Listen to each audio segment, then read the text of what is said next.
Conforme vamos conociendo más detalles sobre el caos ferroviario del fin de semana, pues más grave parece la situación. Hablamos de un tren a la deriva, sin maquinista y a gran velocidad que acaba descarrilando. De ahí a una situación catastrófica en casi toda la red para miles de viajeros, con retrasos, con cancelaciones y con una falta total de información y comunicación con los viajeros. A esto tenemos que añadirle la acumulación de problemas en el servicio y su dañada imagen en los últimos meses, así que este debe ser el mejor momento de la historia del ferrocarril del que habla el ministro Óscar Puente. Soy Javier Atard y hoy es martes, es 22 de octubre. El Mundo al Día, un podcast del Mundo.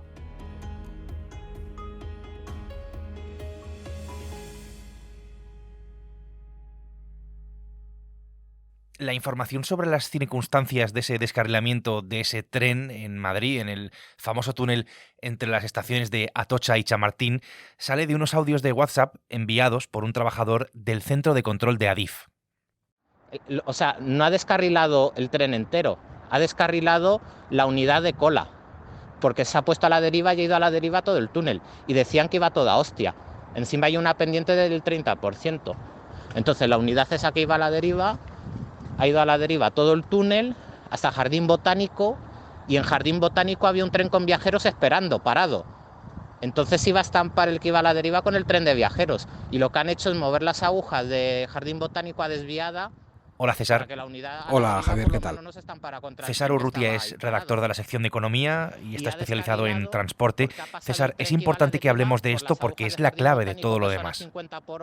Bueno, lo primero tenemos que dejar claro cuál es la fuente. Es un trabajador de Adif, que es el gestor de infraestructuras, y que ha trabajado el sábado por la mañana en el control del tráfico, que vigila, entre otros tramos, el túnel entre Atocha y Chamartín, 7 kilómetros de recorrido. Ese trabajador no ha visto directamente lo que ha sucedido. El trabajador cuenta que abandona su puesto porque termina el turno y habla con los trabajadores del turno de tarde una vez que se entera del suceso, que Adif notifica a las 5:20 más o menos de la tarde. A partir de ahí, lo que dice es pues toda la secuencia de un incidente que es mucho más grave de lo que pudimos imaginar el sábado. No es como te dicen, porque en la tele te están diciendo, ha descarrilado el último buggy haciendo una maniobra. ¿Qué coño el último buggy? Ha descarrilado todo porque iba el tren a la deriva. O sea, no le están diciendo... Escuchamos a este trabajador decir directamente que el tren pues se iba a estampar, que iba sin maquinista y que iba a la deriva, el descarrilamiento y que iba pues a la deriva. Ese descarrilamiento tiene lugar en el túnel, decía, que conecta las estaciones de Atocha y Chamartín. Y encima los mecánicos iban en el tren que ha descarrilado, que es que podrían haber muerto. Por ese túnel, un tren tractor está trasladando otro tren averiado desde Toledo hacia los talleres de Fuencarral, que, para que nos hagamos una idea, están al norte de Madrid. Ambos sin pasajeros, claro. Cuando está pasando por ese túnel, que atraviesa, digo, todo el centro de la ciudad, ambos se desenganchan. En el audio se habla de chapuza por parte de los mecánicos y se dice incluso que podrían haber muerto. Y esta es una situación bastante grave, por decirlo suavemente. No sé qué dice Renfe de todo esto, César. Bien, Renfe lo que dice es, será la Comisión de Seguridad que investiga accidentes ferroviarios la que determine exactamente qué es lo que sucedió. El relato del trabajador contiene, pues como es espontáneo, algunas afirmaciones que no pueden ser tenidas en cuenta y que son las que Renfe desmiente. Por ejemplo, que el tren, cuando llegaba en algunos tramos, estaba circulando sin control a entre 100 y 200 por hora. Bueno, eso puede ser una exageración, pero realmente que sea una exageración no le quita importancia. Un vehículo de esas dimensiones circulando a 70 por hora, bueno, es una catástrofe rodante.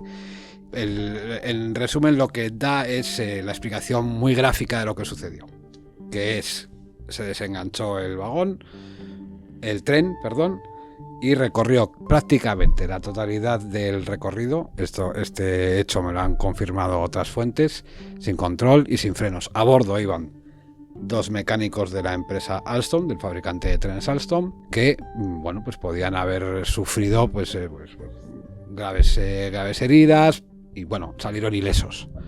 Y eso es lo mejor de todo esto. Y dice algo mucho más grave, en lo que creo que debemos insistir, que es que podía haber chocado ese tren, digamos que iba a la deriva, con otro tren que este sí iba lleno de pasajeros y que estaba esperando.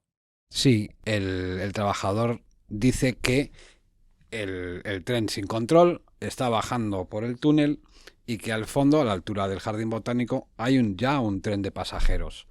Dice que podía haber chocado, pero fuentes de la empresa, fuentes de toda confianza, dicen que eso no iba a suceder, que el tren ya se había desviado y que en ningún momento hubo peligro para los viajeros. Ahora todo esto pues se tiene que investigar, ¿no? ¿Qué pasó exactamente? ¿Cómo y por qué descarriló? Es la clave. Lo que es evidente es que ese túnel, César, es un punto, digamos, muy crítico y que puede hacer saltar por los aires las conexiones ferroviarias de buena parte de España. Claro, ese túnel, lo que se ha demostrado, una de las cosas que se ha demostrado este fin de semana es que de los 4.000 kilómetros que tiene la red de alta velocidad en España, es una infraestructura magnífica, tiene en este concreto tramo también un punto que se ha demostrado que es crítico realmente. Son 7 kilómetros que al haberse inutilizado obligó a reconfigurar la circulación de decenas de trenes diarios, más de 30 se tuvieron que suspender el domingo, que afectaron a más de 25.000 personas. Entonces, de ahí que tuvieron que buscar soluciones muy creativas para poder desatascar el túnel.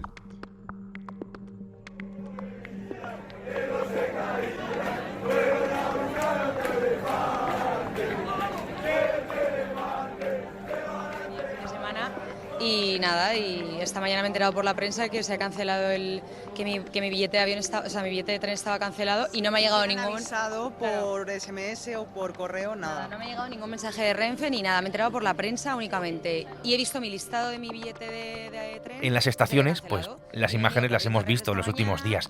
Cientos de personas esperando, grandísimas aglomeraciones que dieron lugar a imágenes como esta en el vestíbulo de salidas de Atocha. Al descarrilamiento en ese túnel tenemos que sumar a una persona no autorizada en las vías que agrava el problema, en las vías de Atocha, y es importante decir que nunca ha pasado nada igual, quiero decir, a esta escala, con tantos pasajeros afectados.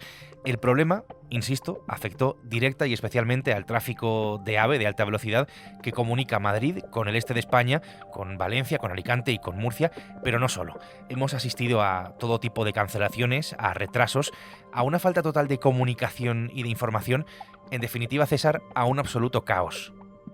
Claro, sí, evidentemente, como desde la perspectiva de un usuario, de un viajero, es un caos. Desde el punto de vista de las empresas que tienen que hacer frente a un imprevisto, pues sí, también. Es decir, esto, que se averíe un tren en ese túnel, no es nuevo. Hace unos meses, un tal Guabril quedó ahí parado.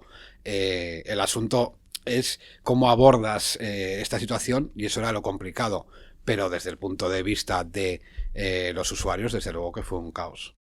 Una de las personas afectadas por este caos que estamos describiendo, caos ferroviario, es Arcadi Espada, columnista del Mundo, que fue testigo directo de todo lo que pasó este fin de semana, especialmente el domingo, cuando tenía que viajar de Madrid hasta Barcelona.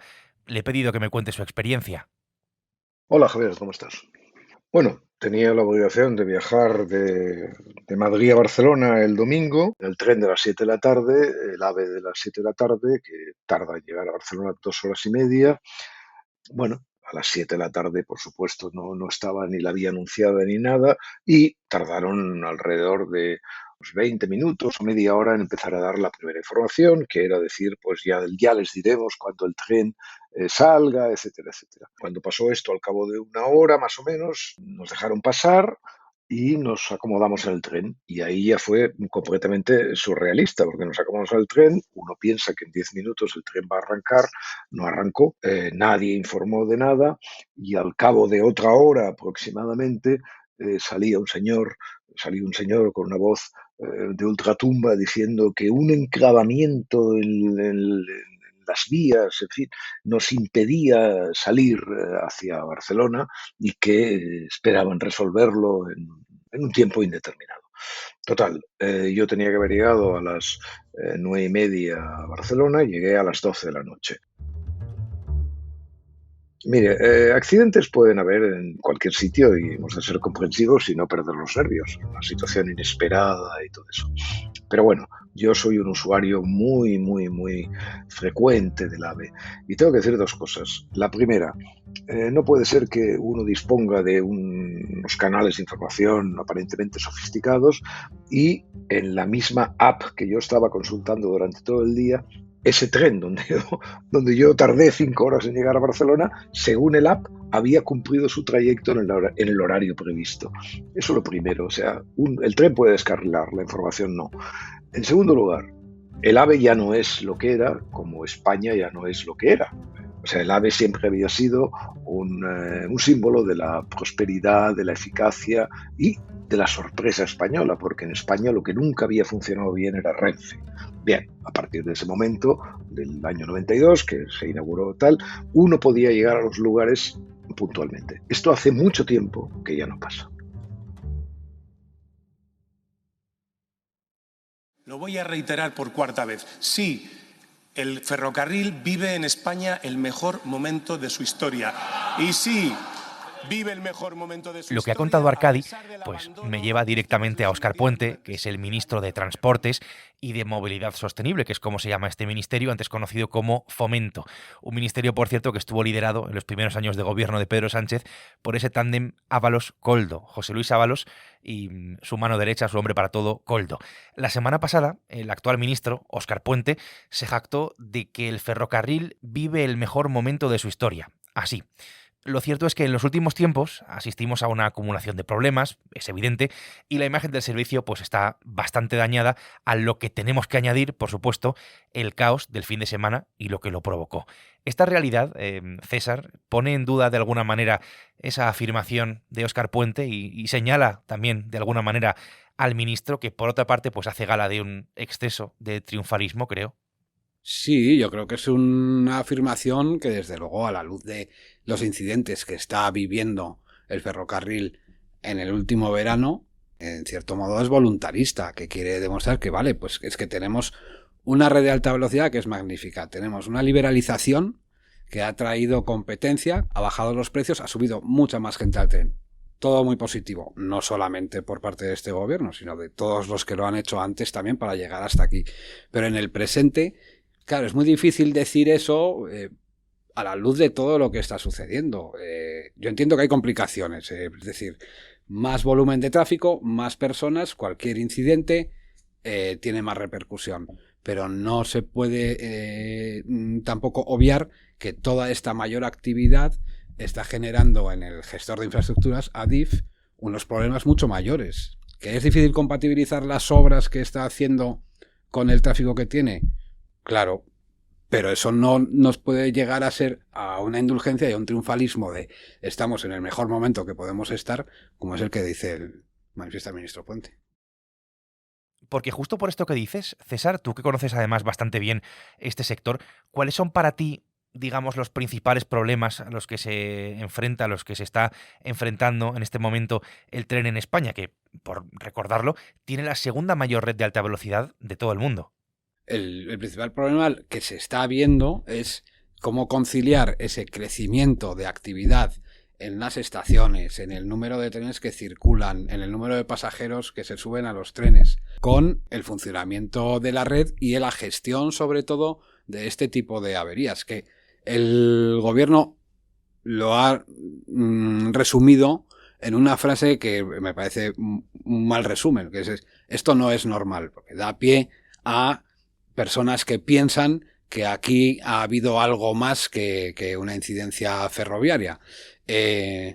Bueno, lo que no es normal es lo que viene ya de una manera consolidada sucediendo en los últimos meses en las redes de alta velocidad, con incidencias, repito, que cada vez afectan a más pasajeros y luego, bueno, que todo esto no nos haga olvidar que hay problemas que siguen sin resolver, porque estas cosas suceden en Madrid, pero los pobres extremeños llevan con su tren que tiene constantes incidencias desde hace años.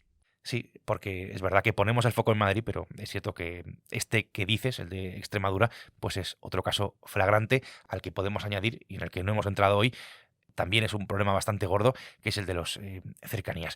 En fin, este es el caos ferroviario y esto es todo lo que hay detrás de ese caos ferroviario. César, gracias. Gracias a ti. Hasta luego. Ya sabes que puedes escuchar El Mundo al Día en elmundo.es, en nuestra web, y en las principales plataformas de audio en las que tienes la opción de suscribirte. César Urrutia ha hecho posible hoy este capítulo, en el que hemos escuchado también a Arcadi Espada. Mañana miércoles, más El Mundo al Día. Adiós. Has escuchado El Mundo al Día, un podcast del Mundo.